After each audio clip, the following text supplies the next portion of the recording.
Welcome to Accessible Forest podcast. I'm really happy to greet Berecz here. Hello, Ági. Hello, nice to meet you. And I'm Kriszta Va. I'm the forest guide in the project, and Ági is the accessibility expert. And today we are going to talk about how nature and time spent in nature affects our mental health. Yes, mental and all types of health. Yes.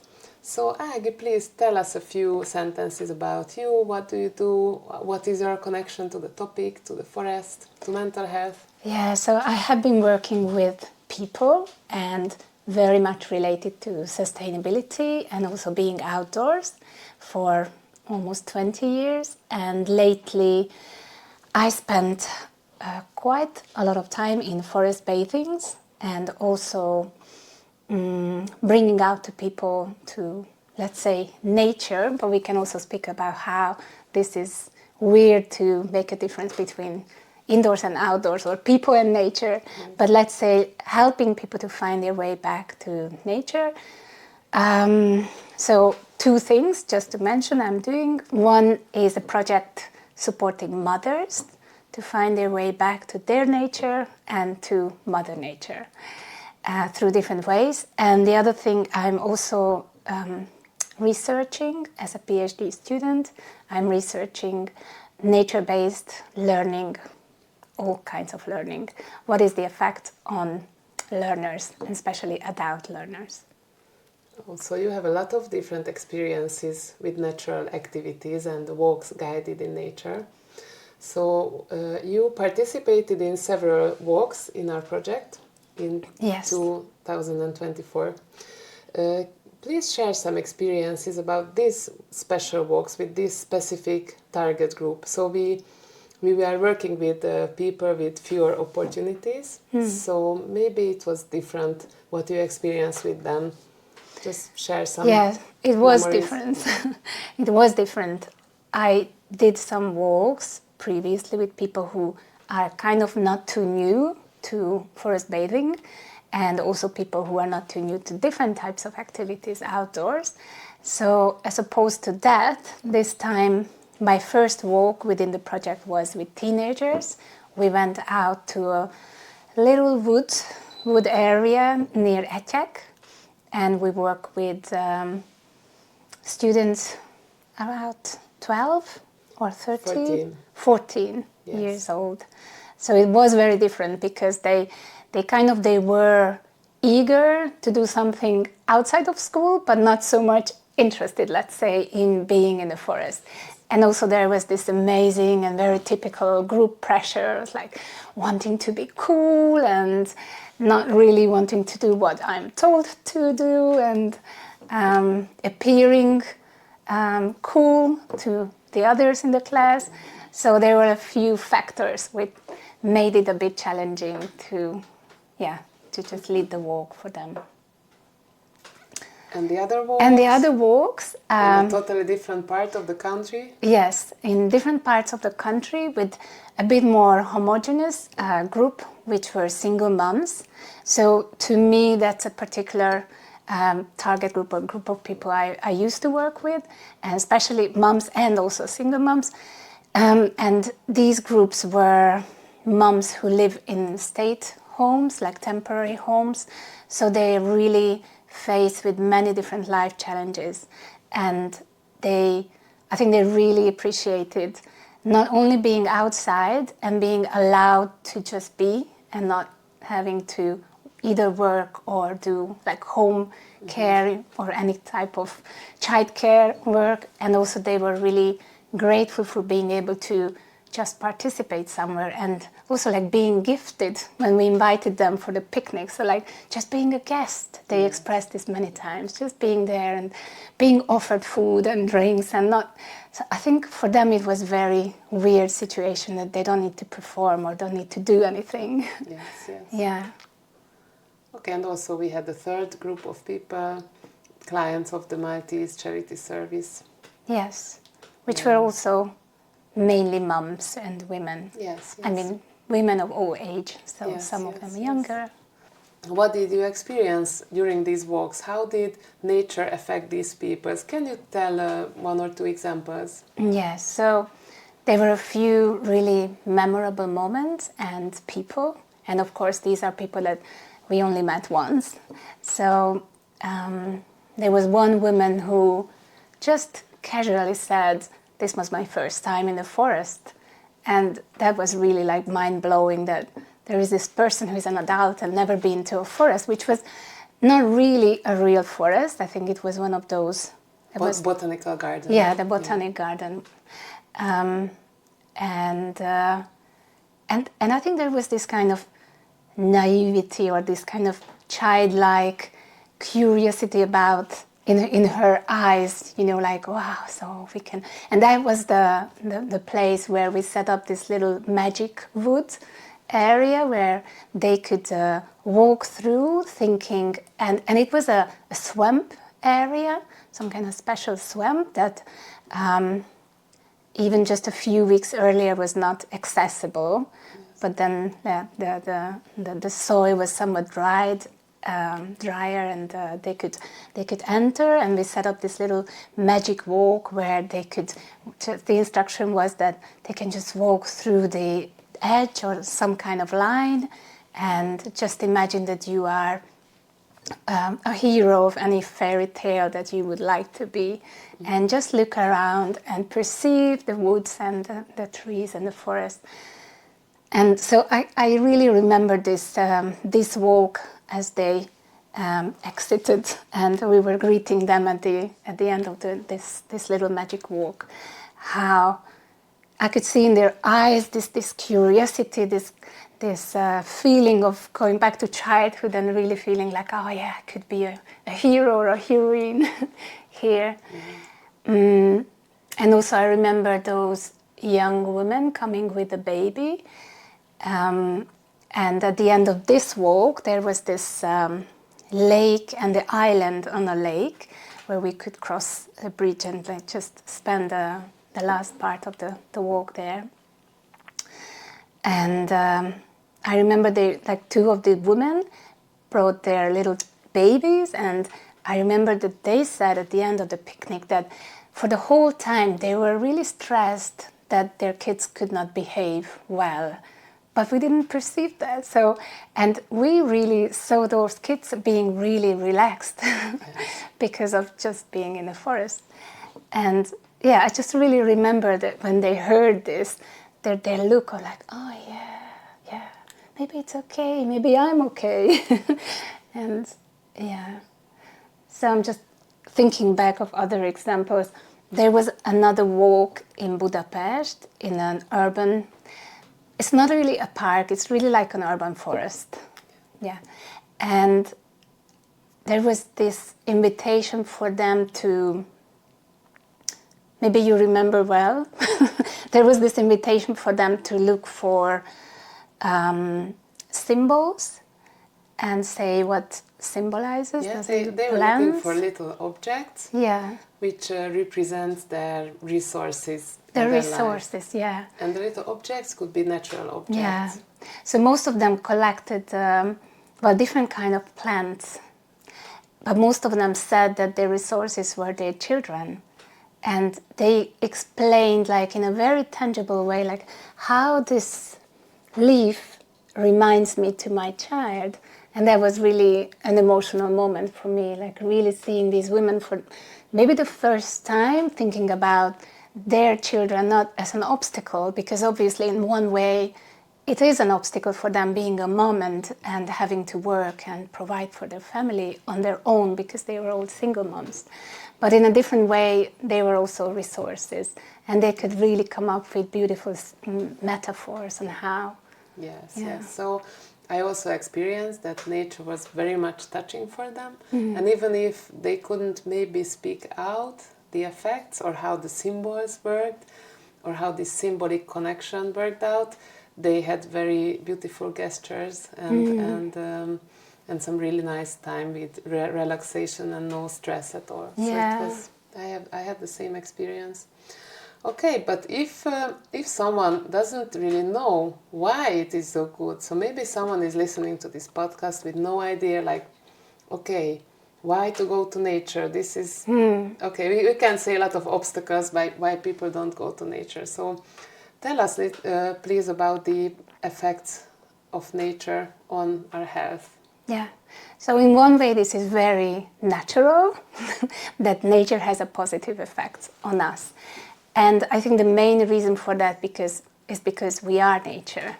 So it's very strange to speak about nature having an effect on us, because actually this is what we are naturally part of. So in one way, it's, for me, has always been a bit ironic that there has been so many scientific research on the positive effect of nature on humans, because we are nature. But of course, this is how Western science works. So yeah, we can say there has been amazing amount of scientific research on the effect of natural environment, or spending time in nature, or exposure to nature, so different, phrasing it differently, on human health, and not only mental health but also physical health. There are many medical researches on how the blood pressure is lowering after, let's say, 20 minutes spent in a woodland or in a natural environment, and also like what is in the natural environment, what visual characteristics are making us feeling more relaxed, let's say. So not only the mental, but also the physical health, and also different aspects of health. So one is physical and mental, but also we can also like separate this area of immune system, like that our immune system gets different kind of aids in nature or in the woodland, and also the social health, which is also part of a wider concept of health, and also spiritual health. There is one more part of a broader concept of health, which is planetary health, and this is the one that is close to me, because. So, tell about it, please, if it's close to you.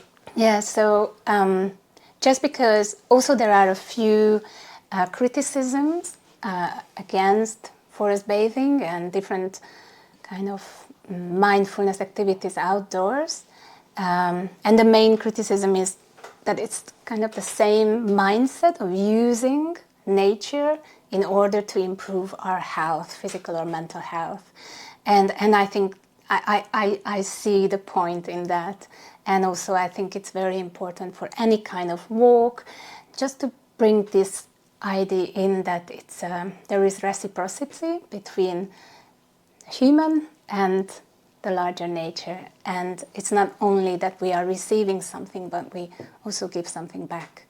Yes, and I think it's really important in our project as well. So all of us participating is very much dedicated to protecting nature and keeping it safe. So as well as the participants of our walk. So Yeah.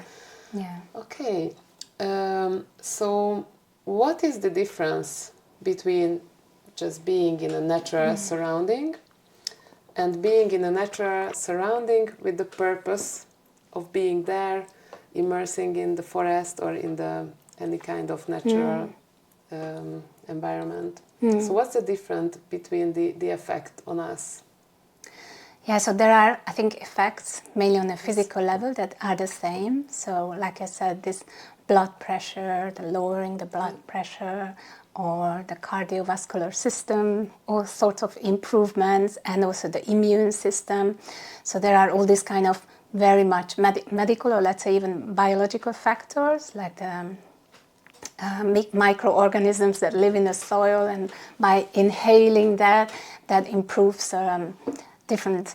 I can't even explain the exact mechanism, but basically improves our immune system, or the little components that trees emit, these monoterpenes, that is the same used in essential oils, basically, that we are not even aware that we are inhaling that, or even like sometimes tasting that, but that also can happen in a normal, like a forest walk, let's say going hiking.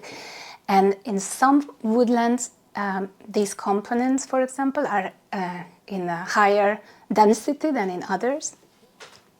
But I think the main difference is mainly it lies in different factors. But I guess you mean like just going for a jog and listening to the music and going and running in a park, or just going there and doing forest bathing. So my question referred to this kind of forest walk, what we did, where the aim of the walk is to be in the present, to immerse in nature, to experience nature with all our senses, to be in the present, stay silent. So what extra effect does it add to the general effect? Yeah, so there has also been scientific research on that, which I think is quite amazing, that compared just a walk where we don't really listen, and that walk where we stop, or the groups in the research stopped and had different kind of views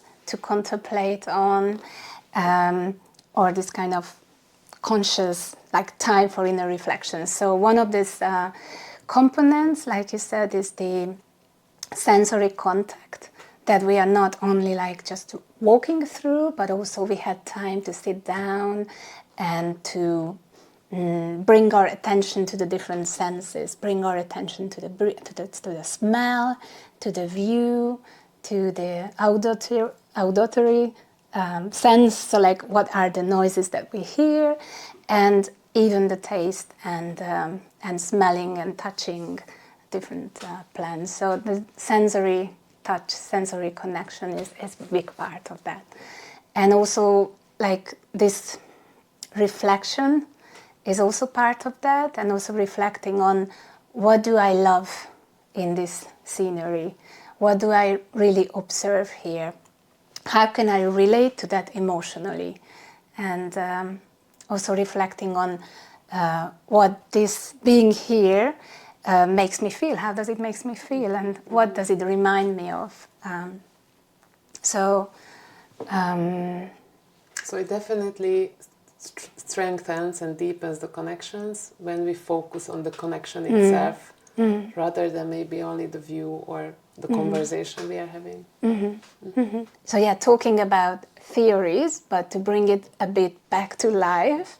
So really this sensory connection, one thing that comes to my mind is those mostly the beginning, like not the very beginning of the walks, but after the first few invitations. And when I say invitations, that's usually when we stop, like let's say we meet at the entrance of the park and we walk in a path and we stop here. We did many kind of movement and we help participants to kind of release the stress that they are usually like bringing with themselves, like we are all doing. And then one of the first bigger activities is when we invite participants to sit down or just squat down, but it's better to sit. We even bring mats to sit on, and we guide them through an activity to focus on their senses. And I think that was a very magical like switching point for most of the participants, because that's like not even a long time, maybe 5 to 10 minutes, but there is no possibility to walk side by side and chat, and but we really are invited to focus on what we hear and what we touch and what we see, and then with the eyes closed, what we perceived from the world. And I think by the end of that activity, many times the biggest change that the feedback was about is that their helpers, or the people who were like coming with the participants from these care homes, the pedagogues in the project, yes. So they really reflected on how they never seen these people like being so calm and being so just in a way I would say like relaxed and calm. So that's obviously one of the main short-term effects of these walks. And And I remember some things that at the end of this activity people would pass around to smell that really brought people back to childhood memories. There was one time when someone said, it reminds me of the pie that my grandma used to make or something like that. And so, I think that's something that if we just normally like do any kind of sport activity would never come, because we don't allow ourselves to sit or just to be still for such a amount of time to happen. So we have one more topic, the topic of attention, because now in this world where we have a lot of digital devices around them, and also we live in cities and our life is really fast and really stressful, people keep saying it again and again, but that's more and more true. So our attention gets really, really stressed, and the attention span gets really reduced. Yeah, sure. And people find it really difficult to stay in one place and pay attention to one thing, and it's not something which is very colorful and very inviting in a way. So why is it a contrast to be in a natural surrounding compared to, for example, digital devices? Yeah, so there has also been scientific research around the restorative effect of time spent in nature and how it restores the attention, not only this span of attention, but also let's say the depth or the ability to concentrate on one thing, or the release of mental fatigue that people experience after focusing, let's say, at the laptop or computer or anything else, their work. So there are two kinds of attention. One is voluntary and one is involuntary attention. So let's say if I'm in this space, which is a very beautiful space, it's an indoor space, but there are really nice plants here, and my attention just naturally is like flowing from one thing to another, and that is having a really restorative effect. So that is really happening outside in the forest, of like just looking at the birds, or even if there is a waterfall or a pond and there are different types of movement or the air current, and I can just like involuntarily follow this. It's called soft fascination. So it's a way of being fascinated by what's going on around me, and that has an effect of this kind of restorative effect, as opposed to focusing, but really voluntarily focusing on one thing, like on a book, which is, of course, it's different, because when I'm reading a book, there is also this fascinating effect of what I'm seeing in my mental, like, movie. So this soft fascination has a positive effect on our attention and on our mental health? Yes, has a very short-term effect. Like after spending time with really connecting to the nature around us, even after just a half an hour, it's we can even like feel it, but we can also with different tests prove it, that our ability to concentrate and focus increases. Yes. Okay. And finally, I know you prepared with one very important thing to share, the famous awe. Yes. So awe. And I also prepared how it's written. And this, yes, so this brings back to this kind of spiritual health, which is also part of us. We also have a spiritual dimension, and this mostly has to do with some kind of purpose in life, or some kind of connection with something greater than just myself, or just myself and my family, or myself and my community. And so this effect of awe comes into the picture when we meet something that is much greater than us. And it has this very interesting effect of, at the same time, feeling small, like a sand in the desert, or like a one drop of water in the ocean, like like feeling myself as being very small, and at the same time experiencing myself or being part of something vaster and greater than just myself. So there was this other scientific research about this, and they called the experiment was called awe walks. So they gave instructions to people on what to listen to and what to look at. And then at the end, they asked everyone participated in this this research to make a picture, make a drawing of themselves being in nature. And most of them had this kind of perspective or looking down from above to themselves, so like really putting themselves very little on the picture, and at the same time experiencing this vastness. And so this, in a very broad sense, is also part of mental health. Thank you, Aggie. I find it very inspiring and very motivating. Everything you said would encourage me to go for the first time and experience a forest walk like this. So my last question is, if someone is listening to us and thinking about maybe taking their group of people to a natural walk like that, what could be the first step? How to start? Apart from reading our ebook and being prepared, but what could be a first step? How would you encourage people to get started? So yeah, that's very important what you say, to read our handouts, manuals, because I think what we really aim here is to empower people, to encourage people that you don't need to have like an expert on this, but just go out and really listen and really get engaged with the outdoors. But I think maybe the step one would be to really know your territory. So that means yourself and your emotions with forest. Once I made an interview with the mother, who is in a way she's an influencer. She has a podcast channel, and she talks a lot about nature connection with kids. But she said that she also has to admit that she is afraid of being alone in the forest.